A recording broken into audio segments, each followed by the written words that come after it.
Can you hear me?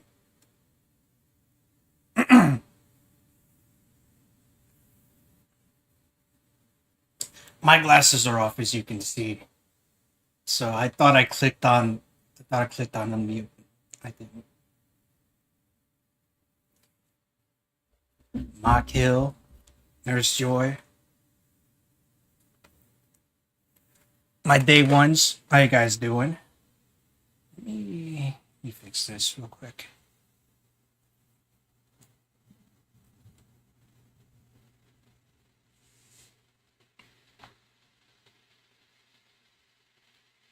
There we go. My house is now a home. Uh, Hello, everyone. How you guys doing? SSDD, what's that? You have to get me reacquainted with this lingo.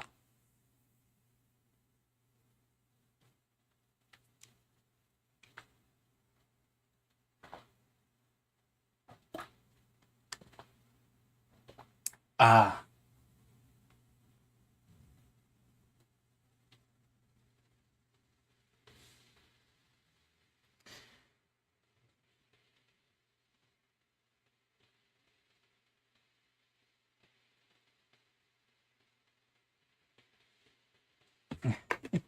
I missed you guys too. I missed everybody. Well, it's mainly what you and Mark. Just decided to step back from these old shenanigans and stuff was going on with the family. That's why I kind of ditched the hair. It's going back.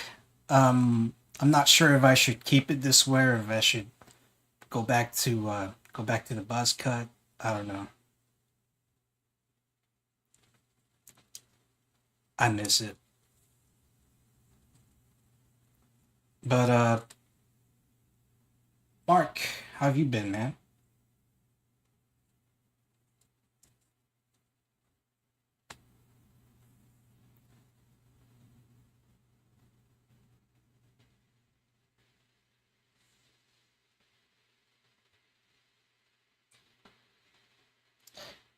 Good to hear. Good to hear.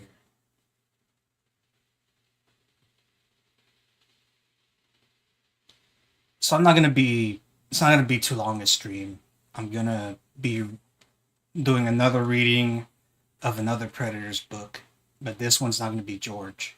This is gonna be. Uh, it's gonna be the Lauren Armstrong book. And anybody who's familiar with To Catch a Predator knows who Lauren Armstrong is. So it's gonna be a live reading, just making sure it sounds good. Just getting my streaming legs out from under me again. It's been damn. When was the last stream? When I came back from Vegas. Um, it's it's gonna be it's a novel. It's called Taken Abroad, and it's not gonna be it's not gonna be as rife with spelling errors and shit as George's book was, but I've heard it's bad. So I'm looking forward to the memes. Looking forward to how bad it's gonna be. Hopefully is bad. I need to laugh.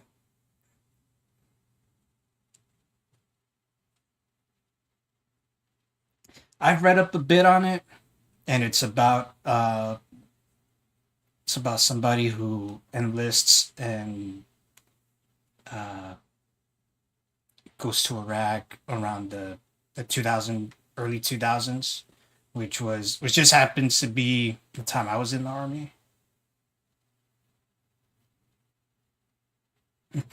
GG is highly educated. I agree. You're right, Mark. It's been I've been I've been trying to stay away from the GG verse. I know you don't miss me anyway.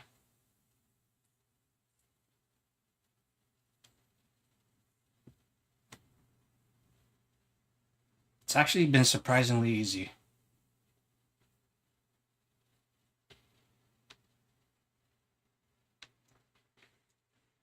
I digress, do you, Mark? Do you?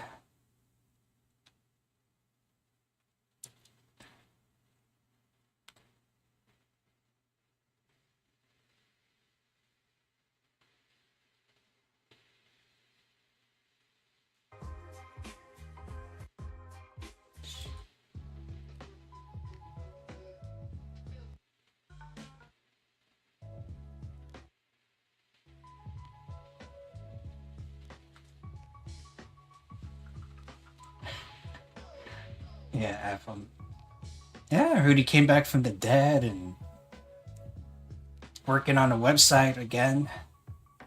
.org this time.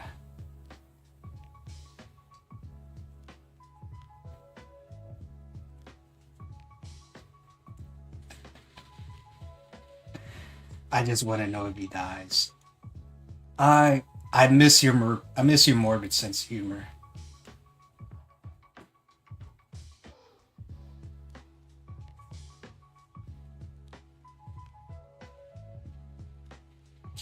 Oh,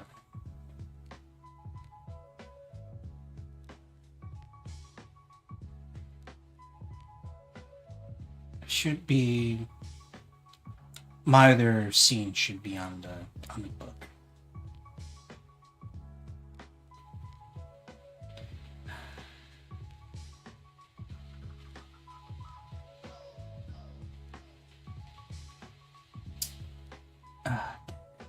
I hope to have had this fixed.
Just a second, just a second. I'm still here.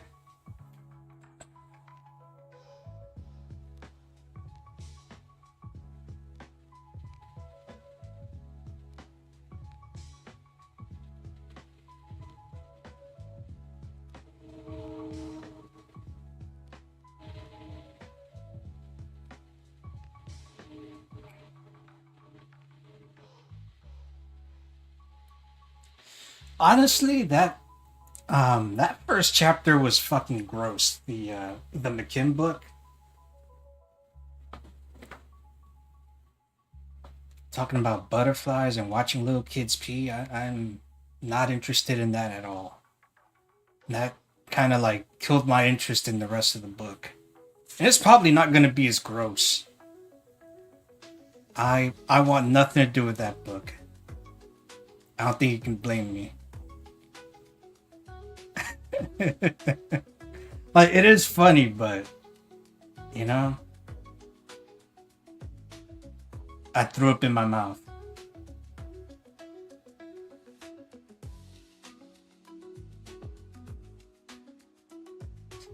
Uh, let's go.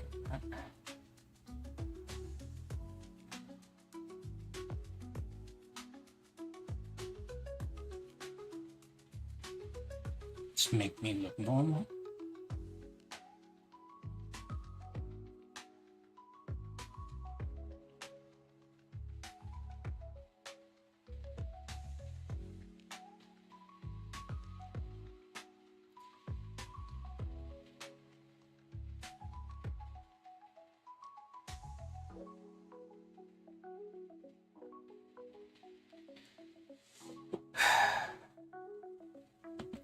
Bear with me, guys. I'm so sorry.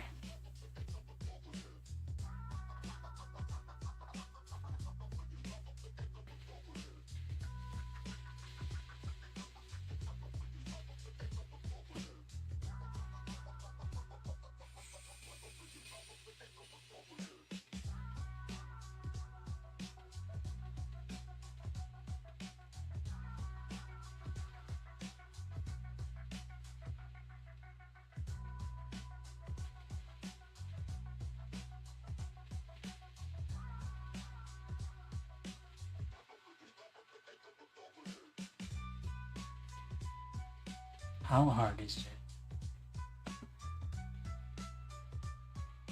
All right.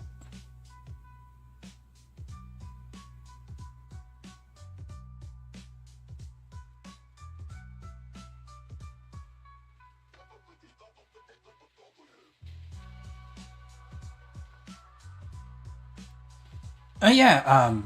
I forgot. I didn't ask. How's everybody doing? Everybody else in the household.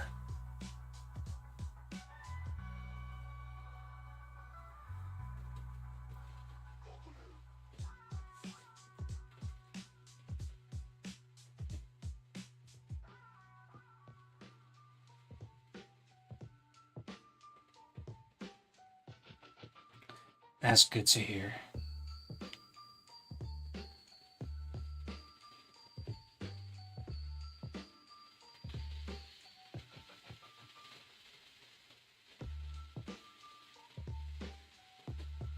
I forgot to do this.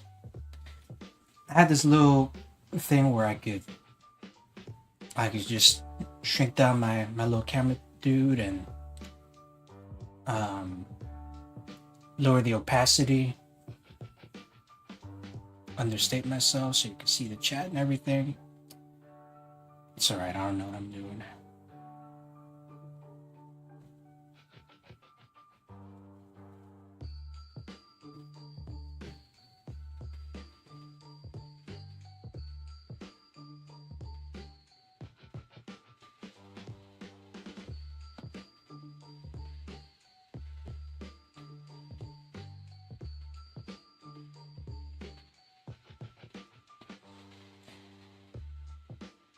Yeah.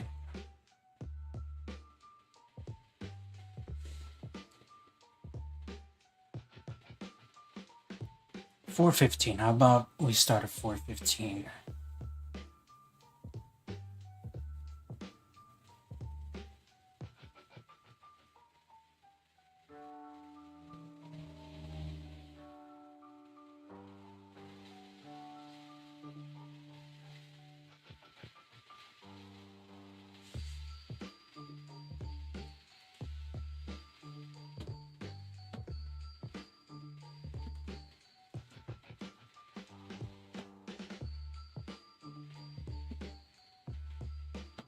Here's what I'll do. Put my Streamlabs right.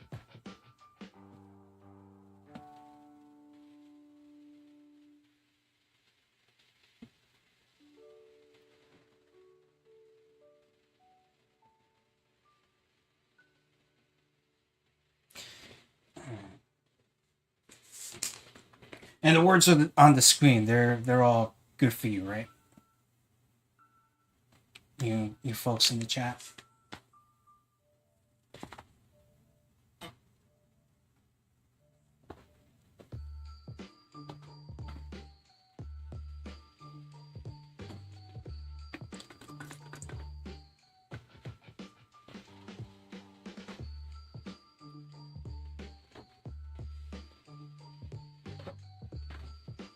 Good enough. All right.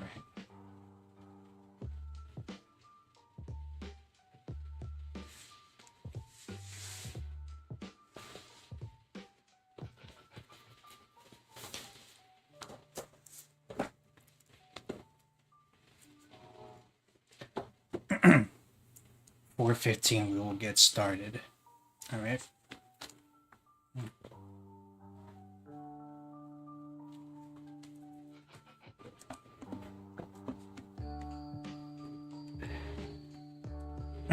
Yes, I am.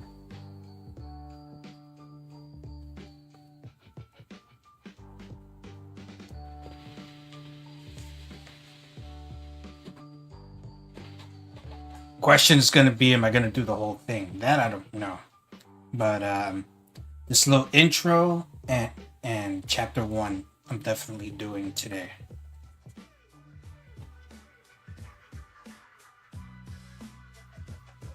I might read the rest in advance.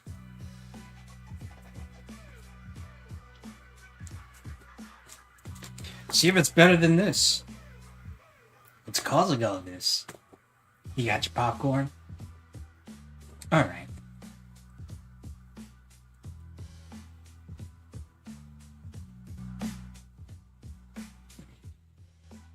Lower this a little more.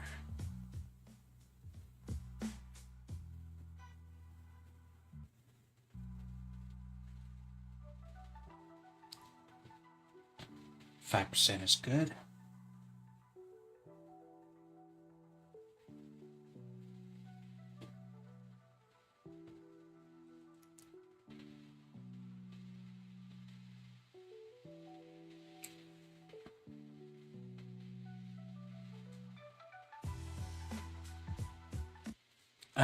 You know what? We'll do away with the music. Chapter 0. Introduction to Predation. That's my 0. That's my title. Overview. Preparing for his life after high school, Aaron enlisted into the army, anxious to serve his country and fight for what he believed in. After losing his closest friend to a sniper, Aaron lost it while in the field and spent 3 months in a psychiatric ward until being shipped home. Once home, he falls in love with Brooke, a girl that he meets on a blind date. Not long after getting engaged, he begins having nightmares of his time in the Iraqi war, but puts it off as nothing serious. When the nightmares become more intense, Brooke talks to Aaron about seeing a psychiatrist, and because of the deep love that Aaron has for his family, he agrees. Unfortunately, the intense sessions with the psychiatrist don't help and the nightmares begin to affect Aaron further. Aaron can no longer fight the right and wrong of the murders he's about to commit. In the end, justice is served with a heartbreaking death that Aaron did not plan on.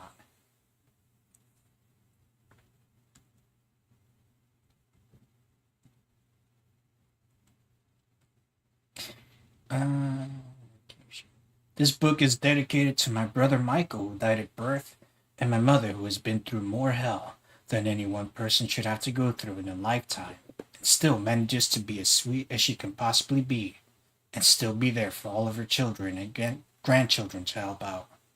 This book is also dedicated to all the men and women of our military that has been deployed to war as a whole person and came back lost within themselves.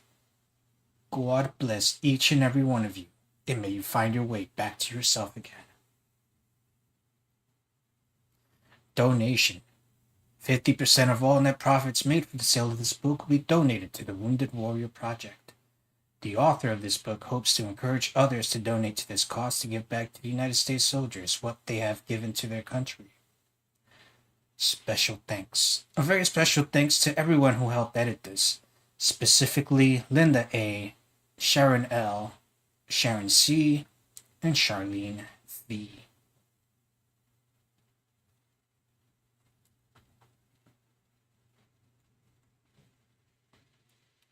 Chapter 1. Aaron left his house. Again, these chapter titles are mine. Aaron left his house in Bloomington, Indiana, and drove to the school in the 1996 white Ford Taurus his mom bought for him as an early graduation present. It was a cold December morning, and the roads were slippery from the fresh layer of snow that had fallen the night before. He reached over and pressed the power button on his new Pioneer AM/FM radio/CD player that he had just had installed professionally at the local garage. He flipped through the channels until he found the local country station so he could hear the weather report for the day before arriving at the school. He smiled when the newscaster's report said that it would be sunny and clear all day. Aaron knew the Army recruiter was scheduled to be at the school that day and didn't want the weather to force him to reschedule.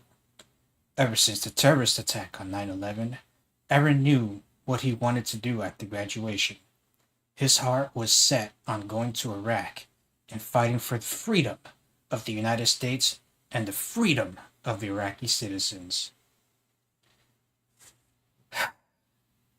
Pulling into the school parking lot, Aaron weaved through a couple rows of cars and trucks that belonged to other students until he finally found a parking space. Gathering up his backpack, he got out of his car and made his way to the school and his homeroom, his mind on meeting with the Army recruiter. The bell rang at 11. Aaron had 45 minutes to eat lunch and talk to the Army recruiter. He gathered his books off his desk and walked to his locker. His friend Derek was waiting for him when he got there. "Hey, Aaron," he said as Aaron reached his locker. "Hey, Derek, what's up?" Aaron replied. "Not much. Just thought I'd see if you wanted to ride to the store with me for lunch." "I can't today. The Army recruiter is here, and I'm going to talk to him right after I'm done eating. Sorry. Maybe tomorrow, though." "All right," Derek said as he slapped Aaron on the back. "I'll talk to you later then." Aaron closed his locker and headed for the cafeteria. He got in line with his tray and grabbed a slice of pizza, 2 cookies, and a can of Pepsi. He then sat down at the first table with an empty chair, all the while paying close attention to the clock on the wall next to the door. It read 11:10 already. He spent the next 5 minutes gobbling down his food and drink and running some questions through his mind that he wanted to ask the recruiter. What rank would he be just starting out? What would his pay be? Would he be able to do some type of mechanics work? Would he be able to go to Iraq and fight? How long would it be before he could leave for basic training? He finished up eating, brought his tray to the counter, and walked to the study hall where the recruiters were set up and talking to other students that were interested in military careers.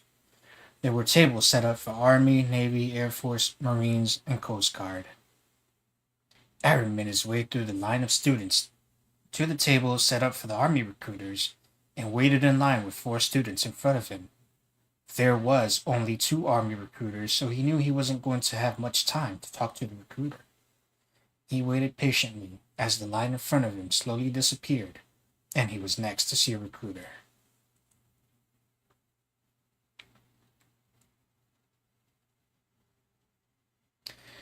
When the next student shook up to shake the recruiter's hand and leave, Aaron read the nameplate on the table as he walked toward the recruiter. Sergeant Watkins is what it read in big gold letters with a black background. The recruiter held out his hand to greet Aaron as he approached. Aaron shook the man's hand in envy as he eyed the sergeant's uniform. He spent the next 15 minutes talking to Sergeant Watkins and getting all the information he could before accepting the recruiter's business card and making an appointment to meet with him at his office the following week to enlist. Aaron left the recruiter's table with a smile on his face and the feel of more pride in his heart for this country than he had when he had first sat down to talk to the recruiter. Amazing, he thought. What 15 minutes of talking about my future in the military could do to my pride. Aaron spent the next week looking information up on the internet about the career fields, medical and dental benefits, and the GI Bill. He talked things over with his mother about signing up for the Army so that she would be prepared. She took the news hard, but she knew how much this is what he wanted to do. She had raised him to do what he believed was right, even if it meant sacrifice. She couldn't tell him that she didn't want him to go because it would be contradicting what she had taught him. Tuesday morning, Aaron woke up, showered, got dressed, and got himself to school. He spent the day looking anxiously at the clock. This was the day he had been waiting for. This was the day he had been waiting a week for. His appointment with Sergeant Watkins was at 3:30. When the bell last rang for the day, Aaron hurried to his locker to retrieve his jacket and then headed to the Army recruiting office. He pulled into the parking lot and looked at the clock on his car stereo. 3:15. I'm 15 minutes early, he said to himself. I'll go in and wait in the lobby. I'm sure he won't mind if I'm a little early.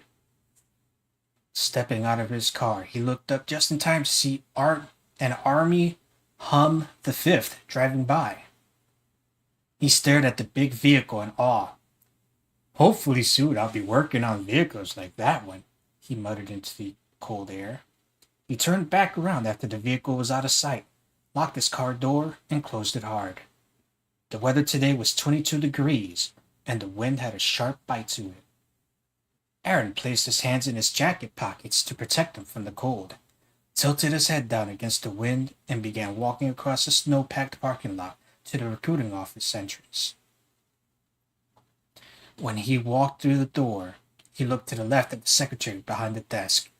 Her name tag read Helen in small black letters with a brass-colored background and was pinned to her suit jacket just above her left breast.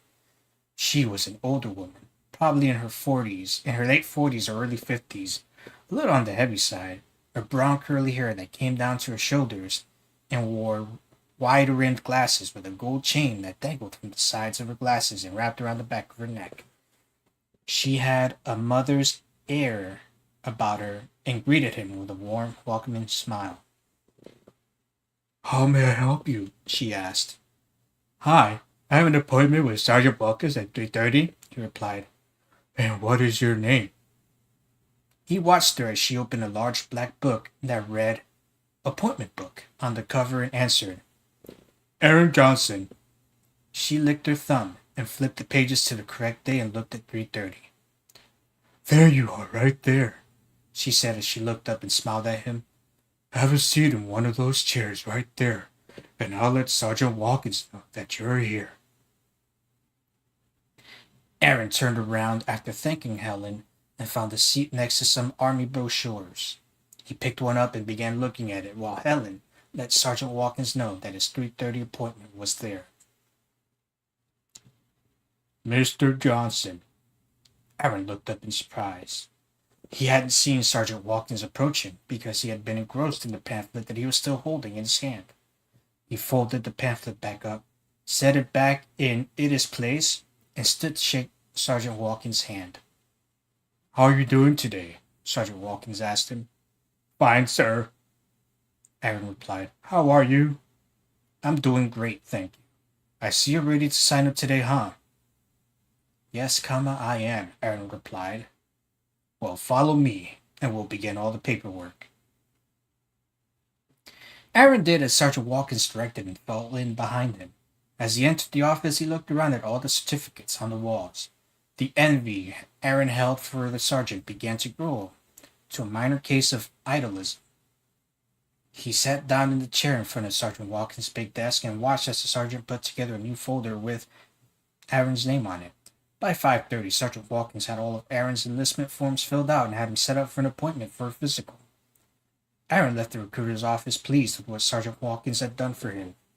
In 1 month, he would be on his way to getting his physical and being sworn into the United States Army. A smile spread across his face as he opened his car door and climbed inside.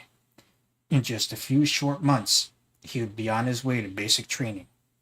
After talking more with his mother that night, Aaron went to sleep, dreaming of his future in the United States military. Aaron's the protagonist.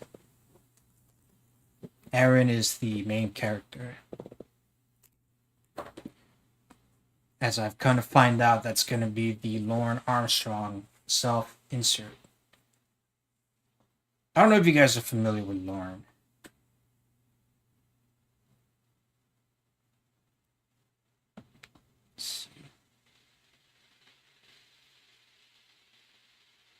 Nah.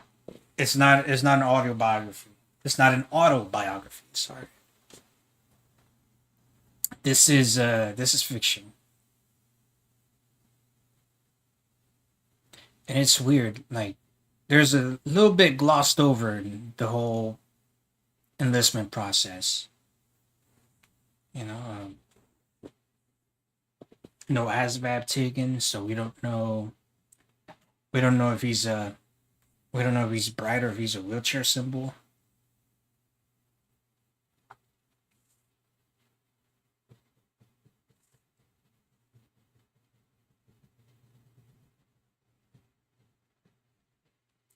He strikes me as a bit of a dim bulb, in my opinion.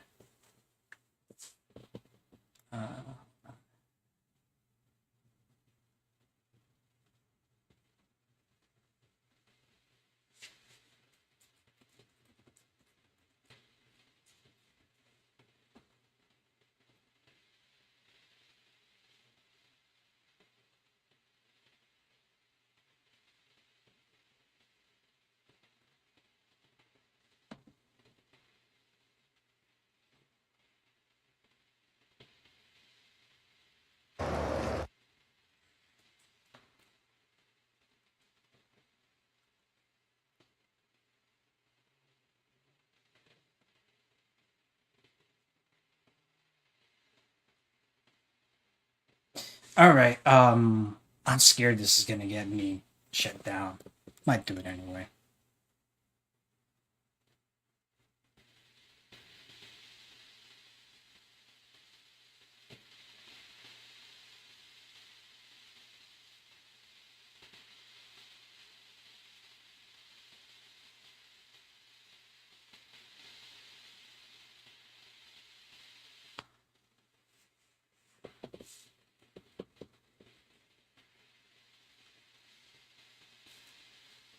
Actually, we'll see if fucking with the audio will help things out.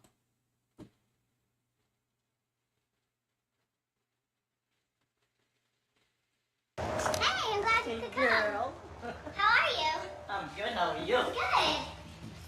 How was your drive?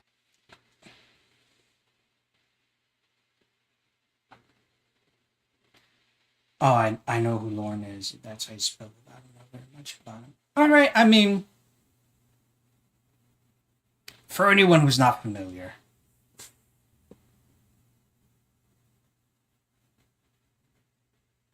and I'm surprised it hasn't killed my stream. Terrible. Really? F. Oh, that shit was alright. Oh.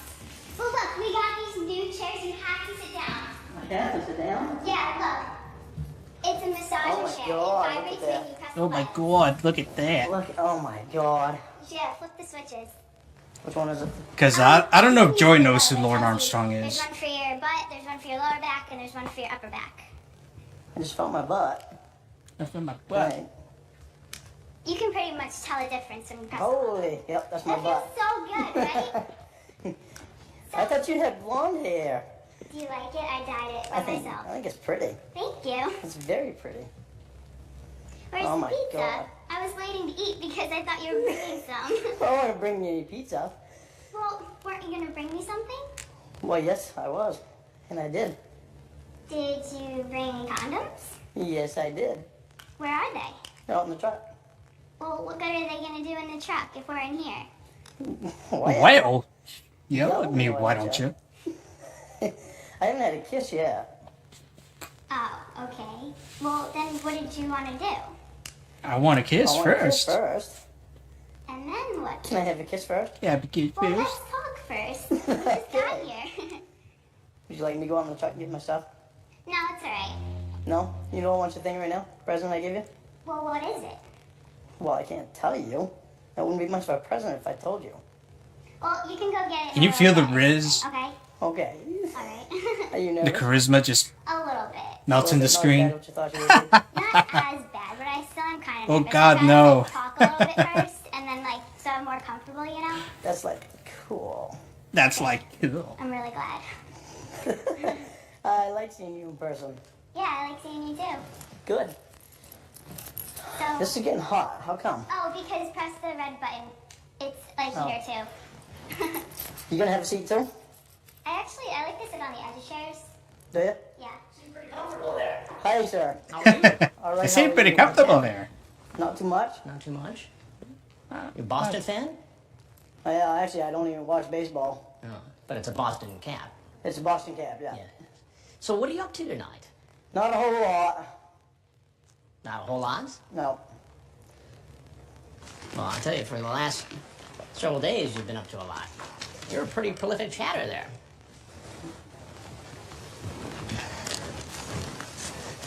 You want to explain yourself? Not really. I never really was gonna do anything. You weren't really going to do anything. No. So you brought condoms. What else did you bring? I brought her a bracelet. A bracelet. And she is how old? She's supposed to be 13. Supposed to be 13. And how old are you? 37. 37. You have kids? Today. Happy birthday, by the way. No, unfortunately. Yeah. I've got nieces, though. Nieces. That I think the world of. Yeah, you talk about your nieces in the chat here. And you talk about how you like to spoil the nieces and how you would like to spoil this 13-year-old girl like you spoil your nieces. Yeah. Is this the way you spoil young women? No. Now, what's your name? This is what I was afraid of. What were you afraid of? Stupid move. What were you afraid of? Just because she was a nice girl and She was a nice girl. You still haven't told me your name, though. Lauren Lauren what? I'm going. Armstrong Armstrong. And where do you live, Lauren? in Nashville now. Nashville. What do you do in Nashville? Actually, I work at a construction company. And what do you build? I just started there last week. Right now, building a gym for a church. A gym for a church. Is that a good job? Yeah. Now, besides all this chat here, and we'll go through that in a minute, you also sent a whole bunch of pictures.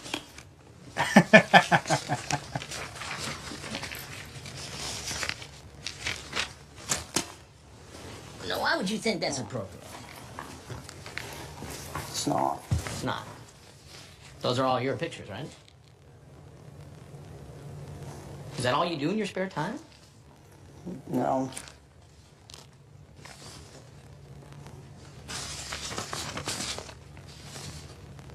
You ever get in trouble like this before? No, I've never done this before. You've never done it before. Have you ever met anybody in person who you first met online in a chat room? No. This is the first time. So Yeah. what made you, all of a sudden for the first time, get online, chat up a 13-year-old girl, and drive up from Nashville to meet her for sex? I Lauren. You send her naked photos. You have an explicit conversation. And you bring condoms. What does that add up to? know.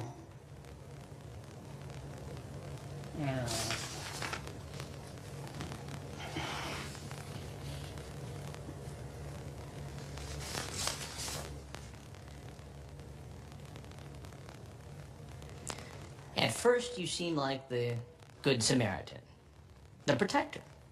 Don't tell me your last name. Don't ever tell anyone from the internet your last name, okay? Okay, why? Please, please, because there are please some tell real me here. weirdos on here sometimes, and they might try to go looking for you. So don't ever tell them your last name, your address, your phone number, the town you live in, or the school you go to. You're one of those weirdos. I mean, was that some kind of a ruse to gain her trust? No, it wasn't. It wasn't. So how did it go from, hey, be careful, don't give anybody your last name, to, hi, here's some naked pictures of myself and I'm coming over with condoms? Bringt I don't know. sich You don't know. Well, you must know something. I mean, help me to understand this. I don't know why. You don't know. I even did. You You don't know why you did it. Well, I think I Nice. know why you did it. You did it because you wanted to have sex with a 13-year-old girl. I don't think that. No, what? I think that was it. You don't think it was it? Well, why don't you help me out? Why don't you tell me what it was? I don't think that was it. You don't think it was it? Well, why don't I don't think that. No, what? 13-year-old girl. I don't think that. No, what? I don't think that was it. You don't think it was it? Well, why don't you help me out? Why don't you? No, what? Did. You don't know why you did it. Well, I think I don't know why you did it. Well, I think I know why you did it. I just want to hear I mean, the help me bit. understand this. I don't know We why. really don't know. I don't know. Name to, hi, here's some naked pictures of myself and I'm coming over with condoms. I don't know. You don't know.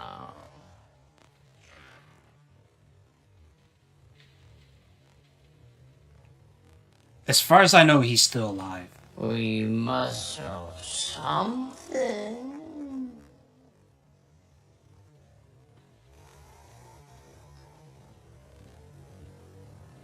I mean, help me to understand this. I don't know. Oh no. I Don't know. I did. You don't know why you did it. I won't do this for too much longer. I was just trying to. Well, I think I know why you did it. You did it because you wanted it. No. Hi, here's how did it go from some kind of a ruse to gain her trust? No, it wasn't. It wasn't. So how did it go from, hey, be careful, don't give anybody your last name, to, hi, here's some naked Yeah, pictures of I mean, myself I don't over with disagree. condoms? I don't know. You don't know. Well, you must know something. I mean, help me to understand this. I don't know What why. do you don't know? I even. No, You don't know why you did it. Well, I think I know why you did it. You did it because you wanted to have sex with a 13-year-old girl. I don't think that. Sex with a 13-year-old. You don't know why you did it. Well, I think I know why you did it. You did it because you wanted to have sex with a 13-year-old girl.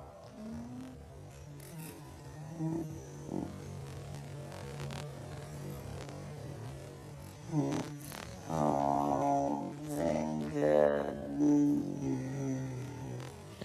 What? I don't think that was it. You don't think it was it? Well, why don't you help me out? Why don't you tell me what it was then? So I wasted 5 years of my life on the internet talking to girls that gained my trust, and she seemed like somebody I could trust. You could trust. So when you say you spent 5 years on the internet, what, getting taken advantage of by women? In what way? In every way. For instance? I was over in Washington State. That's when I started going on the internet. When you lived in Washington State, you started going on the internet, and what happened? I met a girl, and she said Oh, her she name was Amanda married. James, and she told me that her daughter was her niece, and that she was watching her niece. Well, she was actually had custody of her niece. What? And then? 3 years later, I No one died. moved back to Maine just to be close to her because she lived in Pennsylvania, and I didn't date anyone. I didn't see anyone because of her. All right, so what happened? I got back to Maine, and I was talking to her on the phone, and she, She was a he. my sister wanted to say hi to her, and my sister had been on the internet for a couple of years, and she was able to read people pretty good. And what happened? Man. And she got on the phone with her, and she, after she got off the phone, she was only on the phone with her for about 2 minutes, and she got off the phone with her and told me that she wasn't real. She wasn't real. She told me she was lying to me, and she'd been lying to She me all was. along. Did you ever meet this woman? She was AI. You sent her money? I sent her money. I sent her all kinds of Dale Earnhardt things. Dale Earnhardt things. Dale Dale Earnhardt. Earnhardt Jr. things. She was Dale. The race car driver. Yeah. And so because you got taken advantage by a couple of women on the internet, you thought it was okay to take advantage of a 13-year-old girl on the internet. No, I didn't. You didn't. No. I'm very happy that you talked to me before talking to anyone else, though. This way, you'll be safe. Oh yeah, he got catfished a lot. That's what I meant. I think So, you- I don't know how. I'm sure you're familiar with it, Mark. I don't know how it lead to this. Well, here, let me take you down the road. This is how it went. You started with this, and then it goes to, this is a telephone book, by the way, this chat. You started chatting with her when? Last month? So you've been chatting with this young woman for a month. And so it starts with you being the protective older brother type. And we flip through dozens and dozens of pages here, and ultimately, it builds into a very sexually explicit conversation, right? I wish I were sticking it in you right now.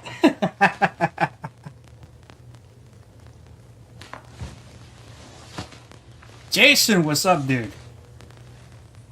You tell her to delete her archives after we stop talking again. Don't forget to delete your archives, Jason. Why did you want her to delete her archives?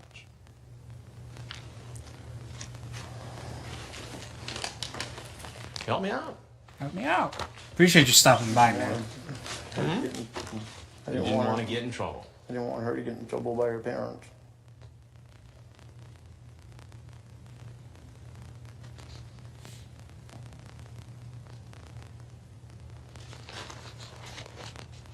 I mean, this goes on and on and on.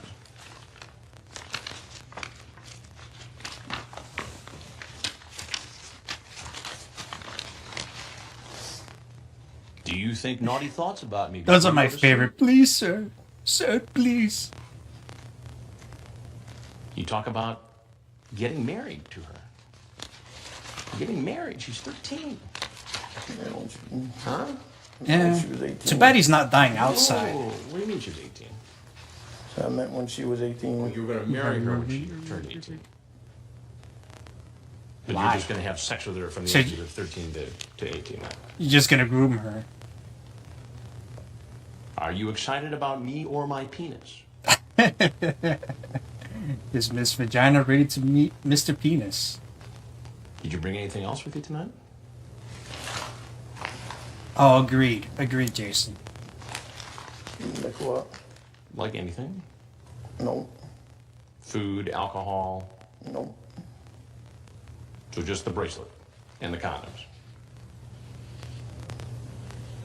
Nothing else.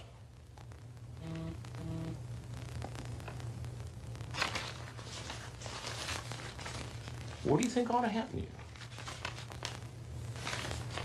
Oh, here's a good one. Is Miss Vagina thinking about Mr. Penis? What is she thinking?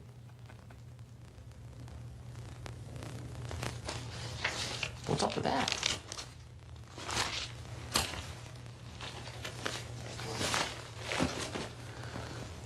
What do you think ought to happen to you?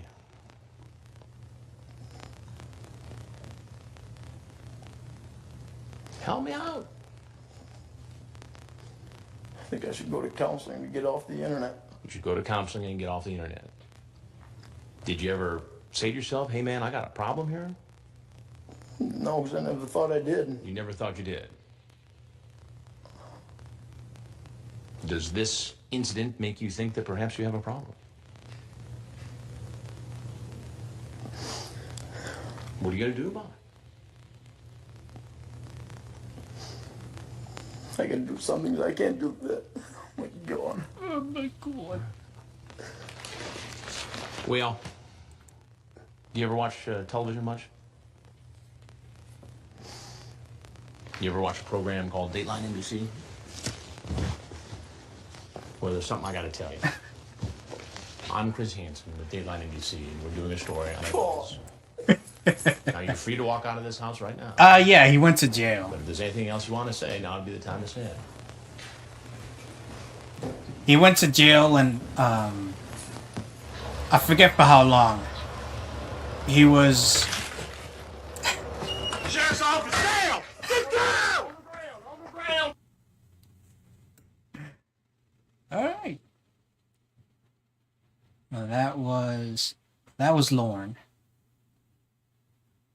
Unfortunately, he's still with us, as far as I know.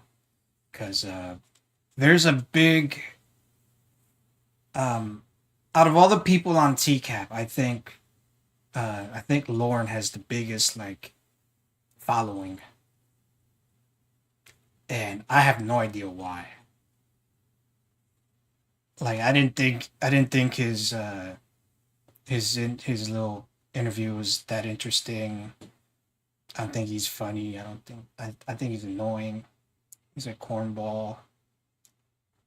He's a New England hick.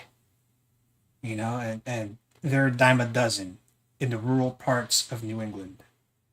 Obviously, that's nothing against New England. I've lived there myself, but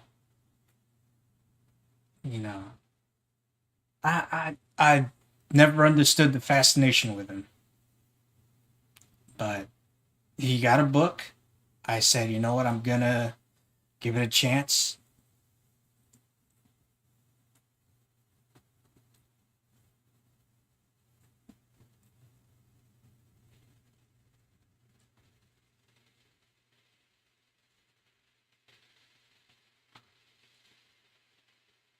You're a New England half breed. No, no, I'm not. I was not born in New England. I'm not a. I'm not half New Englander, half Puerto Rican. Um, Now, as far as the states, I moved around a lot, so I know quite a bit about New England. I know quite a bit about the tri-state area, New York, Jersey, and then once I joined the army, I moved even more.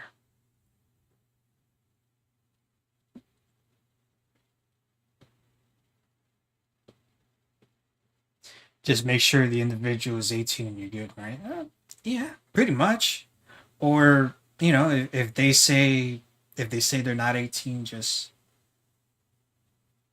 back away. Say no.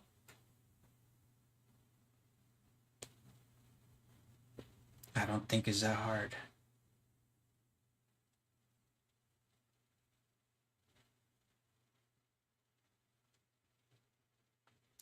Um, I was in South America deployed, and one of my contractor friends tried to set me up with a girl, and they did not ask her age. She looked older than she was. Blah blah blah. So she spoke Spanish. Obviously, I spoke Spanish. So, oh yeah, Calix, you're gonna like her. She seems, she's cute. Blah blah blah. Cute, dope, built good. So I sat down and we have a talk. And it gets to age. She asked me first, ¿Cuántos años tienes? Tengo 20. ¿Y tú? 14. I was about to kill my contractor friends. I almost committed murders. She was 14. So the conversation ended then and there. Hell yeah, Mark. I mean, to be fair though, there are no Asians in Colombia.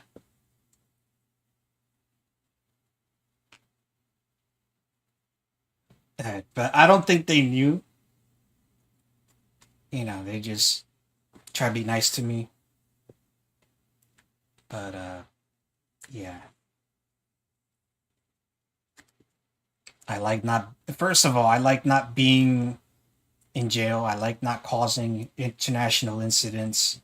Um I like not messing with military dependents from another country. All that, a combination of all that is a no no. On top of the fact that she was a minor, I don't do that. Not even at 20. Yeah, yeah.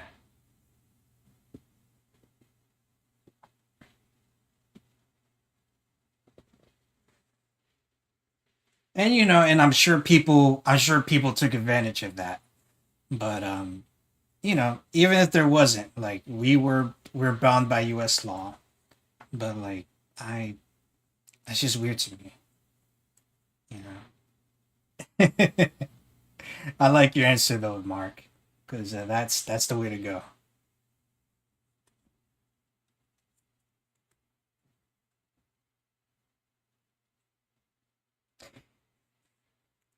All right. So I'm gonna shift to somebody else.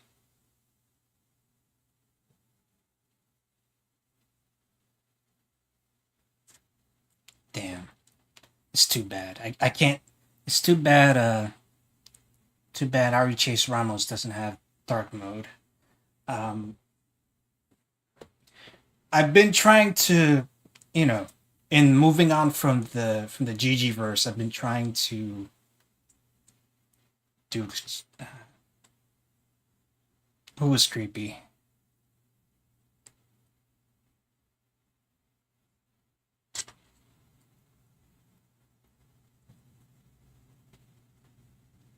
Oh yeah, yeah, he is. He probably still is creepy. Um, Creepy, kind of like possessive, insecure kind of dude.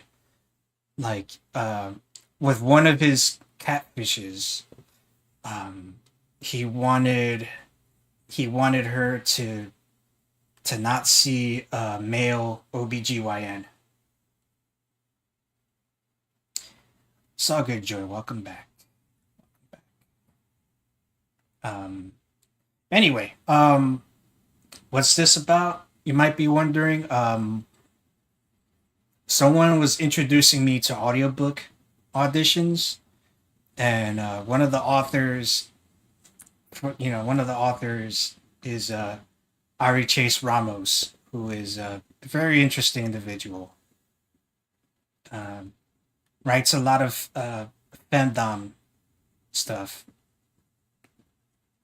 and apparently, I don't know if I should read something funny or something nasty. I'll let you guys pick. We got a nipple clamped masochist suffers under Queen Naz's big ass, and then we got advice here. Write what you want, not what pays. The Minneapolis Gravel Pit by Christy Noam. And then we got all the stuff on the right side. So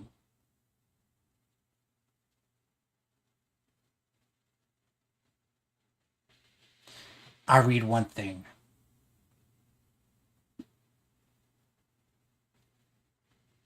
I'm tempted to do the nipple clamped masochist thing. Jeez, I had a friend who was 19 and met this chick he thought was 18. She had a fake ID and everything. Turns out she was 13. Looked 18, acted 18. None of us knew until the cops showed up at his house.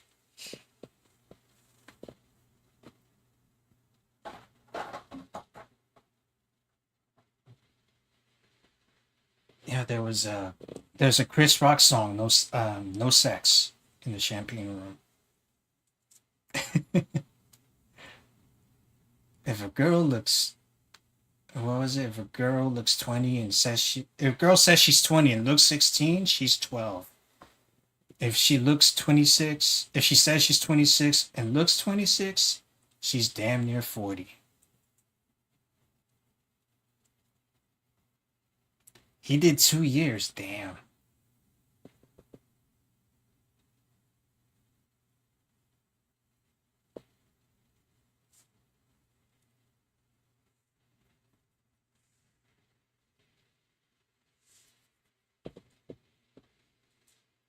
Kind of fucked up.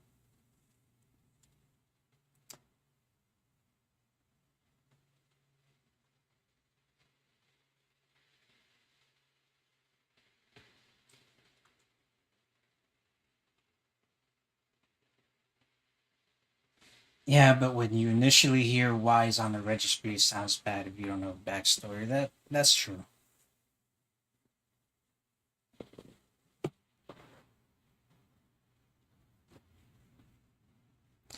That is true. We get caught up on. We usually get caught up on why, just being on the registry rather than the why. We tend to judge books by their cover. But to be fair, a lot of the times it matches up, right? Um, I don't know. I haven't read. I read the Minneapolis Gravel Pit. It's just something basically written as Christy Noam. I'm not too interested.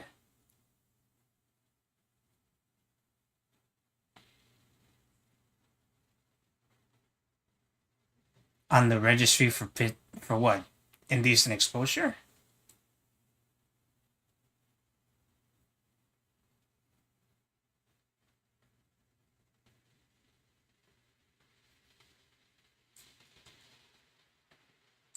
Yeah, give me a title. I'll read it. I don't know.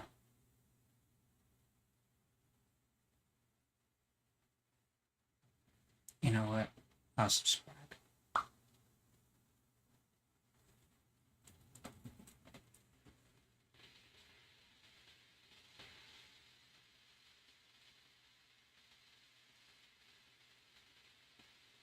I'm not paying for this shit.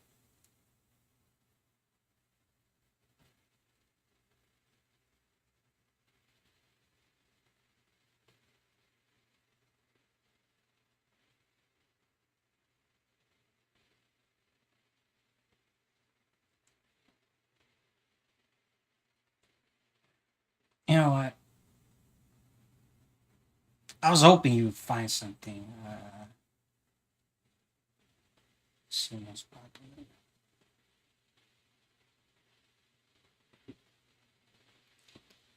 I might just read the other one.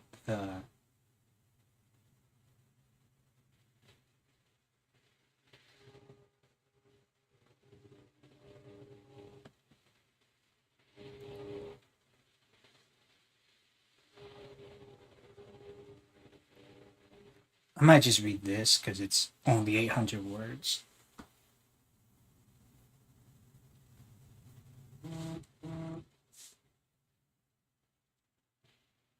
Just put on some gay porn, job done.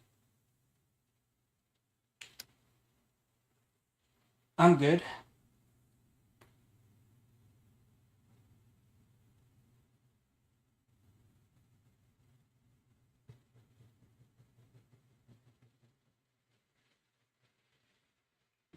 Put on Howard Stern prank phone calls. I'm sorry. Again, and this is my first time.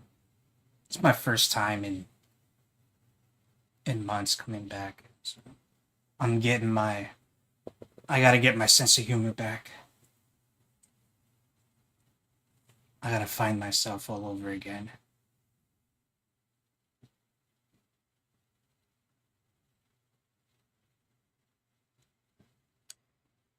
Nah, I'm already subscribed. You know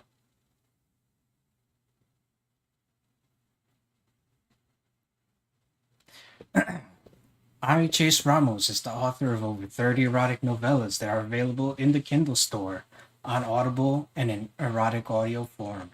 His latest works include Slave to the K-pop Idol Girls and Nothing But Ass Volume 2, a face-sitting compilation.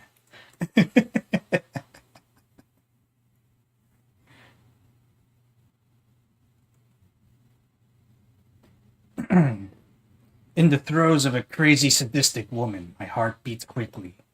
Queen Naz pushes me down onto the bed. She's clad in black cotton yoga pants, which hug tightly to her big, beautiful ass. She has that look in her eye I know so well. The look that means she wants to take control of me, throw me around, and use me like a stuffed animal.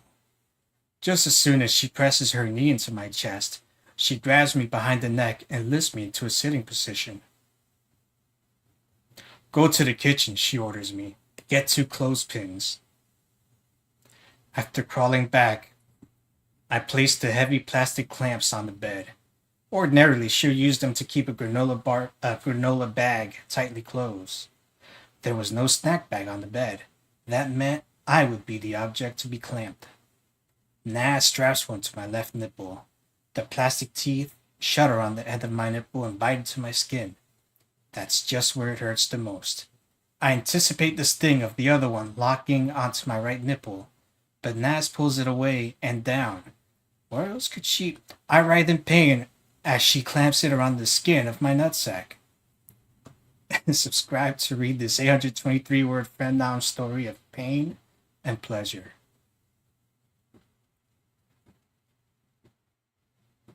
Good shit. I got Mark going. Got Jason going. All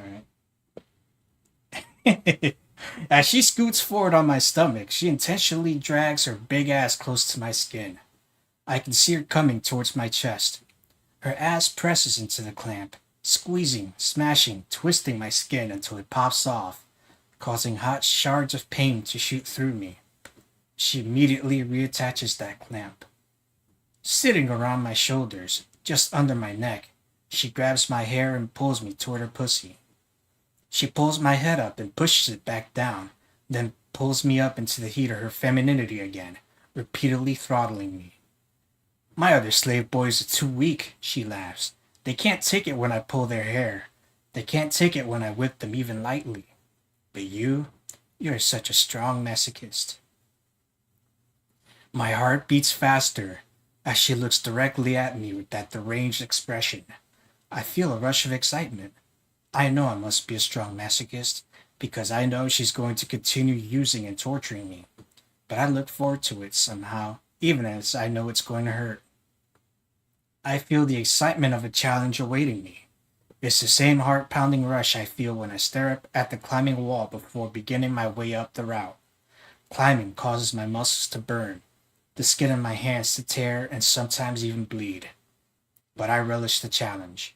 I enjoy feeling the burn, which lasts even till the next day, and looking at my bandaged hands, knowing I fought through the pain to get to the top.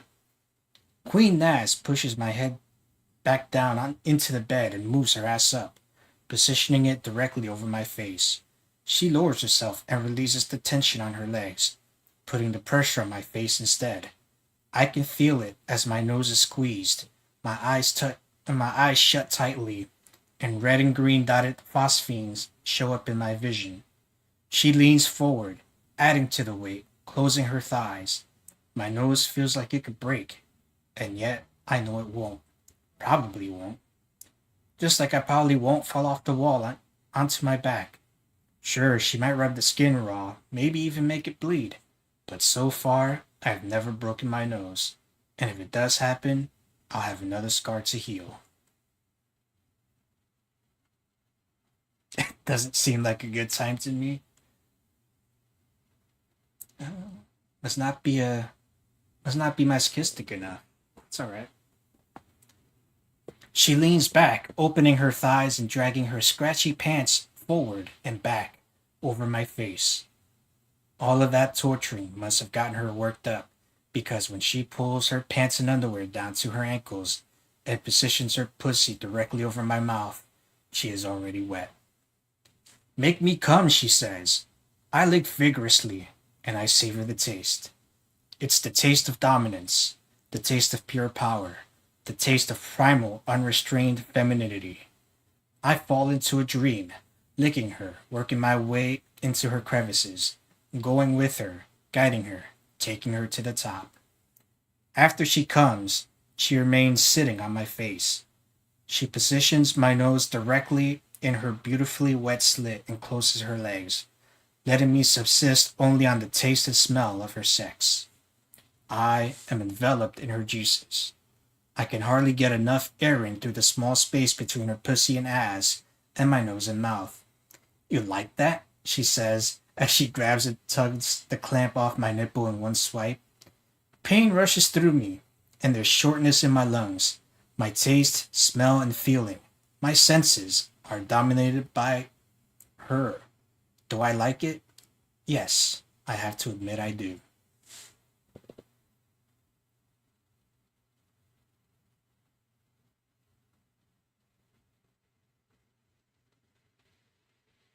There's a there's a series. Ever wanted to jump to the good parts of your favorite sexy fandom erotica? Ari Chase Ramos has clipped the face-sitting, ass worship, and foot domination scenes from his novellas and put them all in one place for you to enjoy. I'm not gonna look at that because that's gonna go to Amazon and I'm gonna get doxxed.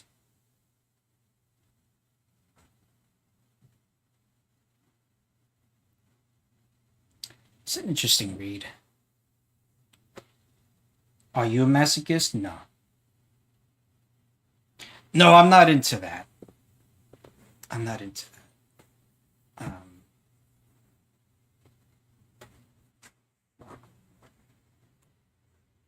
I guess I guess in the top bottom dynamic thing, I guess I might lean more one way than another, but that's because I'm passive. It's not because I like pain or anything like that.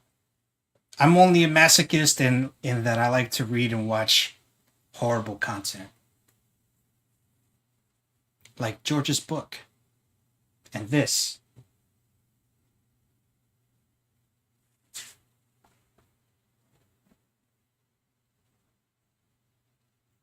So, what did you think?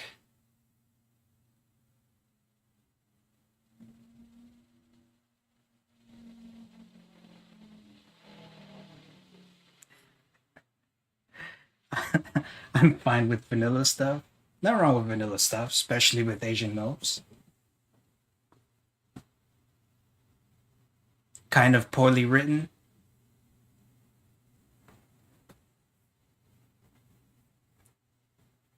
I mean,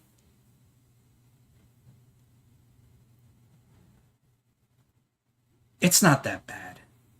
It's more the subject matter. You know,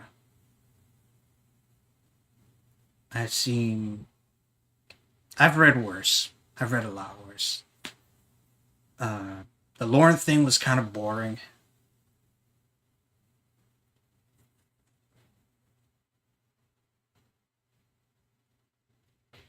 Yeah, I'm not gonna be on too much longer.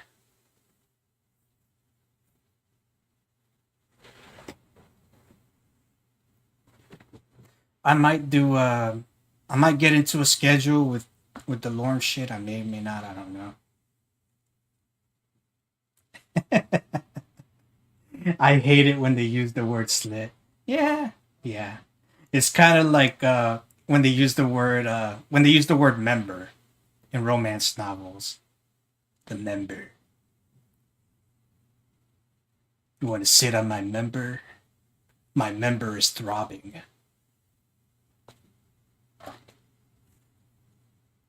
My member is locked, cocked, and ready to rock.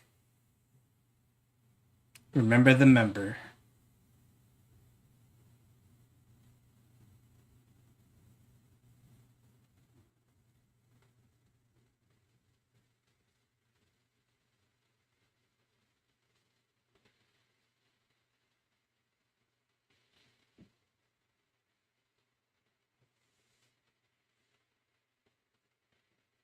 Yeah, that's true. But it seems it might have been the few that I've read. The member goes in the slit, I think.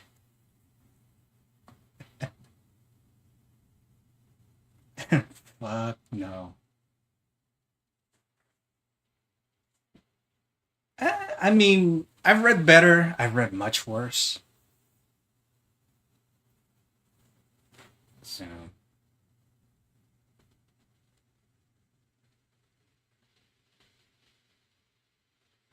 like, am I gonna try and top them? No.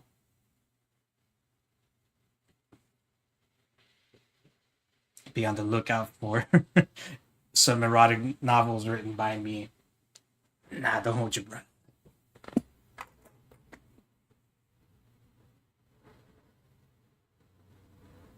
All right. I'm gonna wrap it up though. Just wanted to check in on you guys. Make sure that you all knew I was still alive. Um, I just watch porn. Too lazy, I guess. Well, I mean, some people can get stimulated by words and like visualizing stuff themselves. Nothing wrong with you watching porn. Seriously though, I do like a good erotic fantasy. The Kushio series is good. Um, I've never, you know what? I don't know any titles or authors of erotic stuff to really like say they're, which is bad and which is good. But that's something we could talk about on a future stream. I'm not sure. Again, I'm not sure what I'm gonna be on. Um,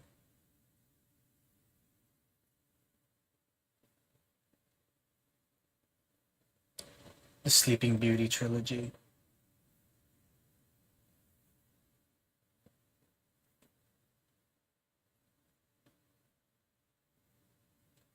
Great to see you back on. Well, good to see you guys back in my chat. Um, you know, I missed all of you. I just I didn't wanna pollute the streaming with all my, you know I don't want to do the same thing over and over again. Um, Plus I was just kind of depressed. Just dealing with shit. I'll be all right. But I missed you all. I will be back. And maybe next time I'll figure out, more or less a consistent streaming schedule, but I'll be back.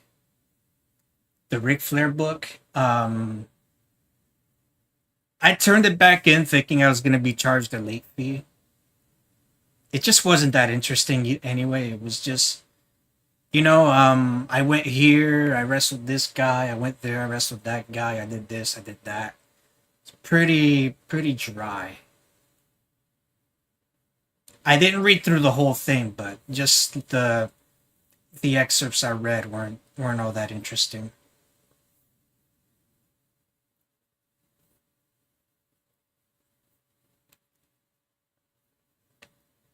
I'm here to hang out. I don't care what you put on. Appreciate it, man. Appreciate it. I know. It's just like I didn't want to force myself. I didn't want to force myself to come here and just do shit every week. Shirtless Saturdays, and I was just tired of covering George. I needed a break from that. So I stepped away. But I'm glad you guys showed up.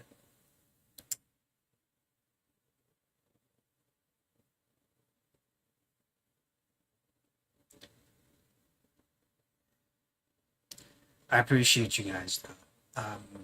Again, I'll be back. I'll try, and I don't know how I'm gonna give you guys notice because I'm not on the Goon Discord anymore. So,